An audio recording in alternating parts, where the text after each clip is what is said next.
Another very popular question that we get is people ask, what are these things hanging from your clothes? In Hebrew, it's called Tzitzit. What are those things for? Well, to put it in a simple way, I used to always quote the passage in Numbers chapter 15 when somebody asked me that question.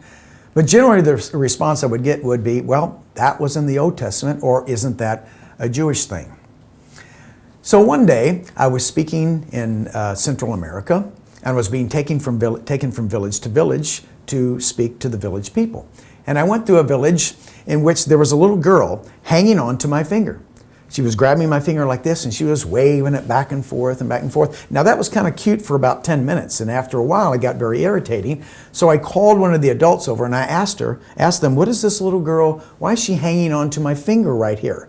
So she goes and asks the girl, and she comes back and she says, the little girl wants to know, why are you wearing this piece of metal wrapped around your finger? See, she thought that was an odd thing because wedding rings in their culture was not something that they did. So he thought it was very odd.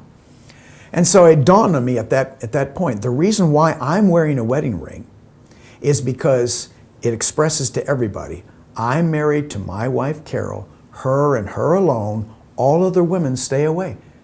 See, there's nothing in the Bible that says you wear a wedding ring. It's just a cultural thing.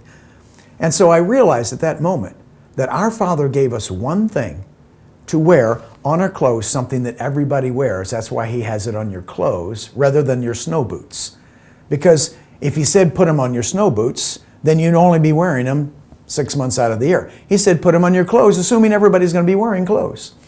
And why did He do that? So you could look upon Him and see and follow His commandments. So our Father gives us one thing to wear, that when we wear it, we're saying to the world, I worship the God of Abraham, Isaac, and Jacob, Him and Him alone. All other gods stay away.